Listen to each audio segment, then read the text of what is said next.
오늘 말씀의 제목은 새로운 최초의라는 제목입니다. 본문 제가 한번 읽을게요.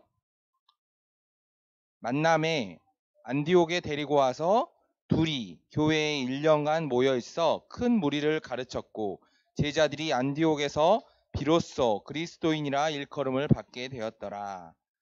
아멘. 여기서 만남에라는 게 사울을 바나바가 사울을 데리고 와서 만나는 그 만남이에요. 그래서 둘이는 바나바랑 사울을 얘기하거든요. 자, 우리 선생님들 너무 감사드려요. 스승의 날이니까 감사드리는 게 아니라 진짜 감사드려요.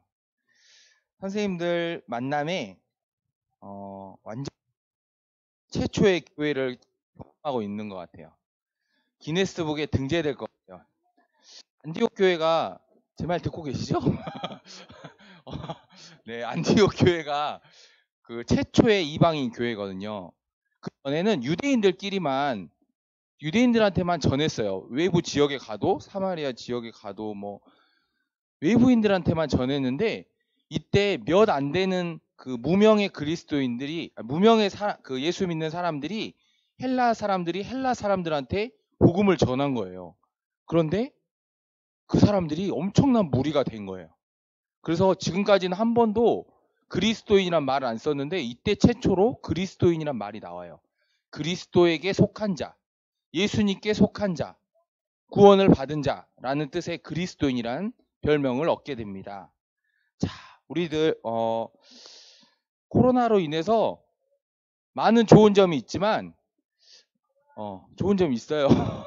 본질적인 것에 집중하게 되는, 그래서 같이 기도할 수밖에 없고 같이 기다리고 같이 보게 되는 그런 것을 경험하고 있는 것 같습니다.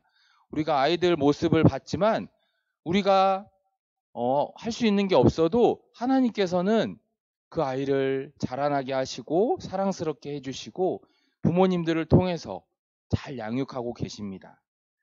오늘 본문에 교회가 받은 핍박으로 인해서 교회가 이렇게 민들레씨처럼 퍼져 나갔잖아요. 우리가 코로나로 인해서 교회의 본질이 무엇인가? 아무것도 하게 할 수 없을 때 교회가 할 수 있는 게 무엇인가? 교회가 교회되게 하는 게 무엇인가? 그런 하나님의 메시지가 조용히 퍼져나가고 있습니다. 많은 교회가 코로나가 끝나기만을 기다리고 있어요. 코로나가 끝나면 다시 원래대로 회복되기를 기다리고 있어요. 그런데 안 좋은 소식일지 모르지만 코로나는 끝나지 않을 것입니다. 코로나는 형태만 바뀔 뿐 계속해서 우리가 하나님께로 더욱 힘들게 할 거예요. 계속해서 우리를 힘들게 만들 것입니다. 그럴수록 우리는 하나님 앞에 나아가게 될 거예요. 말이 안 되죠? 그런데 하나님이 역사하시는 그 신비 속에는 이런 말도 안 되는 상식적인 말로는 이게 표현 반대로 되는 그런 일이 역사가 너무나 많습니다. 우리 선생님들의 희생이 우리 어머니들을 살리고 있어요. 저는 보고 있거든요. 그리고 어머니들의 희생이 또 남편을, 또 가정을, 아이들을 살리고 있습니다. 또 아버님들이 주의 종으로 세워지고 전혀 다른 새로운 최초의 교회가 세워지고 있습니다. 수천 년간 가정을 부수기 위한 노력이 강렬해졌어요. 점점 더 강렬해지고 있고 그런데 그게 점점 더 강렬해질수록 아까 말한 알려지지 않은 그 무명의 그리스도인들, 세상에서는 알지 못하는 그런 작은 부모님들에 의해서 가정이 새롭게 창조되고 있습니다. 하나님께서 하실 수 있는 이런 놀라운 일을 바라보면서 내가 절대로 할 수 없는 것을 보는 것, 그것이 교사의 기쁨이고 그것을 본대로 과장되지 않고 나누는 것이 우리 교사의 역할입니다. 저는 오늘 하나님께서 하실 것을 같이 보기 위해서 하루 사역에 대한 기대를 한번 나누고자 합니다. 1년 동안에 많은 분들이 하나님의 하루에 오셨어요. 그래서 은혜를 나눠주시고 또 돌아가서 그 은혜를 가지고 가정이 회복되는 소식들을 전달해 왔습니다. 그런데 이번 8월 9일이 되면 이제 새로운 장소로 옮겨지게 돼요. 저는 청년 시절에 지금의 아내인 여자친구를 2억에 포기한 적이 있습니다. 2억.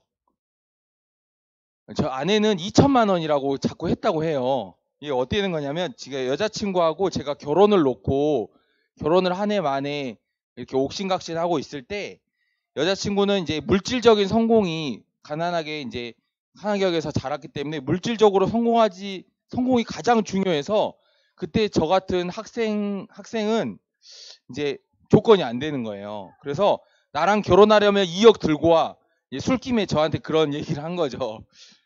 옛날엔 마셨었으니까. 그런데 2억 들고 와. 근데 그게 2천만 원 들고 와라는 소리였대요. 근데 저한테는 분명히 2억으로 들렸거든요. 누가 잘못되게 들었는지 모르겠지만 하나님이 2천만 원으로 하면 제가 어떻게든 해볼 것 같으니까 2억으로 들리게 하셨는지 그 2억이라는 소리를 듣는 순간 제 앞에 진짜 커다란 장벽이 꽝 서 있는 것처럼 아 내가 할 수 없는 거구나. 그러면서 나같이 경제적인 능력 없는 학생보다 혜주에게는 경제적으로 성공한 사람이 필요하겠구나. 놔줘야겠다. 라면서 혜주를 포기하게 되었습니다. 나중에 저희들은 이제 긴 스토리를 지나서 예수님을 둘 다 만나게 되었어요. 그래서 제가 그렇게 노력할 때는 얻지 못했던 아내를 얻게 되었습니다. 그런데 이 하나님의 하루를 매매하라는 마음을 주셨을 때 전세로 가면 저희는 쉬웠어요. 지금 있는 대로 전세 자금 뭐 너무 자세하게 얘기할 필요는 없지만 그냥 쉽게 갈 수 있는 안전하게 갈 수 있는 거였습니다. 그런데 매매하라는 마음을 주셨대요. 제가 받은 게 아니거든요. 제 아내가 매매하라는 마음을 받아서 그랬어요. 그게 중요해서 지금 다시 한번 이게 대본에 없는데 언급을 해야 될 것 같아요. 아내가 받은 게 중요해요. 그래서 현실적으로 도저히 이게 불가능할 것 같은 계약금만 걸고 그걸 날려버릴 것 같은 그 두려움에 도저히 계약을 할 수가 없었어요. 그렇게 한 발도 나아가지 못하고 옴짝달싹 못한 채로 너무나 답답한 시간들이 흘러갔습니다.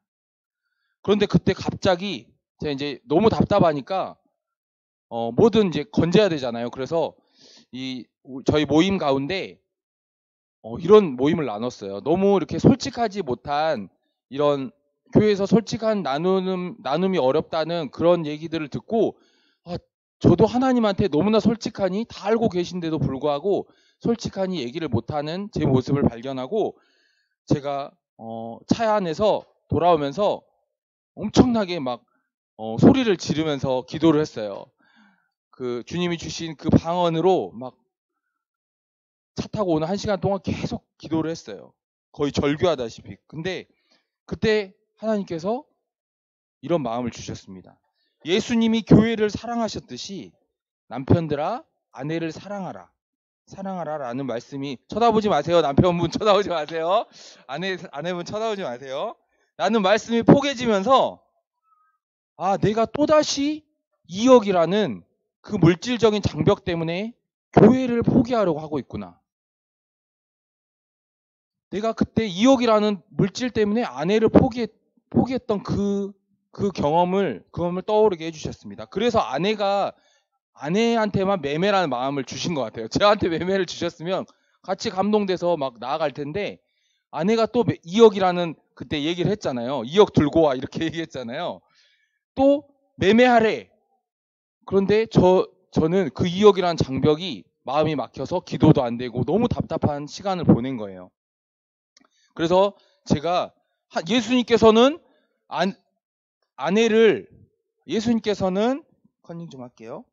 하나님을 예수님께서는 포기하지 말라고 그래서 십자가 지셔서 교회를 세우셨잖아요. 교회를 생기게 하셨는데 내가 아내를 하나님은 남편에게 아내를 그렇게 포기하지 말고 사랑하라고 했는데 저는 그걸 포기하려고 하고 있는 거예요. 고작 제가 예수님이 십자가 지신 그 교회를 세워지는데 제가 2천만 원 잃을까봐 두려워하고 계약을 못하고 있는 제 모습을 발견한 겁니다. 또다시 물질의 주인이 내가 가지고 있는 돈이 내가 주인이 되어가고 있었구나. 그래서 이제 하루 공간이 이제 팔렸을 때부터 새로운 하루 공간을 찾을 때까지 저희는 계속 이 장소라는 이 곳에 장소라는 곳에 초점을 맞춰서 기도하고 찾아가고 막 했었어요. 그런데 하나님께서는 이 초점이 교회의 탄생에 있다고 얘기하셨습니다. 계속해서 그거를 깨닫게 해주셨어요. 처음에는 우리가 장소를 놓고 기도할 때 하루의 사역의 의미에 대해서 거기서 회복되는 것에 의미를 두고 기도하게 하셨고, 그 후에 점점점 도저히 불가능한 것을 매매라는 한 걸음을 내걷게 하셨고, 또 하고 나서 계속해서 인도해 주시는 것은 교회가 탄생하고 있다. 그러던 가운데 오늘 안디옥 교회의 탄생에 대해서 설교를 준비하는데 얼마나 이게 겹쳐지면서 감동이 됐겠습니까? 진짜 이걸 다 말로 어떻게 표현해야 될지 모르겠는 거예요. 이 하루를 사실 어제까지 이걸 어떻게 전달해야 될지 모르고 오해가 생길 수도 있고, 아시죠? 어떤 오해인지. 그런 마음이 들어서 도저히 이게 정리가 안 되는 거예요. 그런데 어제 그 아이들 찬양을 들으면서, 아이들의 그 영상을 들으면서 이 마음에 감동이 되는 거예요. 내가 나도 모르게 교회를 내 집이랑 말은 그러니까 또 점점 오해가 될 것 같아서 여기서 끊을게요. 네, 어쨌든 교회다. 이건 교회다. 그래서 어떻게 해석이 풀어졌냐? 이 교회의 탄생이 저희 부부한테만 해당하는 특별한 내용이 아니라, 저희는 하루라고 하는 이름으로 교회가 세워졌지만 어떤 선생님들에게는 이든이네, 또 어떤 선생님들에게는 지안이네, 또 어떤 선생님들에게는 온유네, 또 어떤 선생님들에게는 주안네, 또 어떤 선생님들은 시은이네. 이렇게 이런 이름으로 교회가 세워지고 있는 것입니다. 그래서 어떤 분은 직장에 또 이제 교회가 세워질 수도 있죠. 또 형태가 지금까지와는 다른, 완전히 공간적으로 물리적으로 제약을 받지 않는, 완전히 성령의 인도하심을 받는 새로운 안디옥 교회들이 저는 하나, 둘, 셋, 넷, 다섯, 여섯, 저희 많은 교회들을 보고 있어요. 한국 교회에 지금 가정교회가 세워지고 있습니다. 그런데 그냥 가정교회라고 하면 식상하잖아요, 어떻게 보면. 그런데 안디옥 교회가 세워지고 있는 거예요. 가장 그곳의 문화와 사랑하는 마음을 주신 아버지, 어머니들에게 성령님께서 마음을 주셔서 그곳만의 선생님들을 세우셔서 목회하게 하시는 것입니다. 제가 이제 요즘에 이렇게 또 이것도 우리 같이 이것을 봤으면 좋겠어요. 이 현장을 같이 바라봤으면 좋겠어요. 그래서 우리 같이 기도함으로 그게 이루어졌을 때 우리 마음에, 와, 진짜 하나님께서 하셨구나 라는 고백을, 영광을 돌리는 그런 시간들 됐으면 좋겠습니다. 우리 다 같이 기도할게요. 하나님, 우리 가정에 목회자들을 세워주십시오. 목회자라고 해서 신학교 통해서 꼭 교회 사역이 아니라 정말로 하나님께서 부르신 가정이라는 곳, 또 내가 연극학교, 또 직장, 또 다양한 곳이 있을 거예요. 그런데 그곳에서 우리가 목회자가 되게 하여 주시옵소서. 옛날처럼 특별한 사람이 목회를 하는 것이 아니라 마지막 때에 주의 여종과 남종에게 예언하는 영을 부어주신다고 하셨습니다. 예언이 무엇입니까? 이상한 예언이 아니라, 노스트라다무스 그런 예언이 아니라 하나님께서 주신 말씀을 선포하는 것, 그게 바로 예언입니다. 이미 주신 예언의 말씀, 그것을 붙들고 이루어지길 보면서 기도하는 것, 그게 예언인 줄로 믿습니다. 우리 말씀을 잘 가르치는 교사들로 세워주시옵소서. 아버지, 우리 승민생님 안에서 성령님이 함께하여 주시옵소서.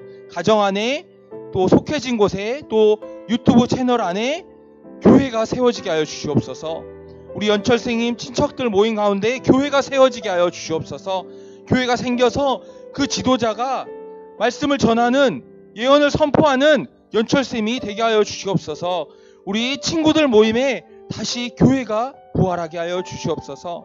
나만의 교회를 세워야 되는, 우리 가정의 교회를 세워야 되는 흉년의 시대가 다가오고 있습니다. 아버지, 흉년이 다른 이상한 흉년이 아니라 또 오해하실 수 있는데, 성경에서 분명히 성령의 흉년은 온다고 하였고 그게 아직 오지 않았다 하더라도 우리 마음에는 이미 흉년이 와 있습니다.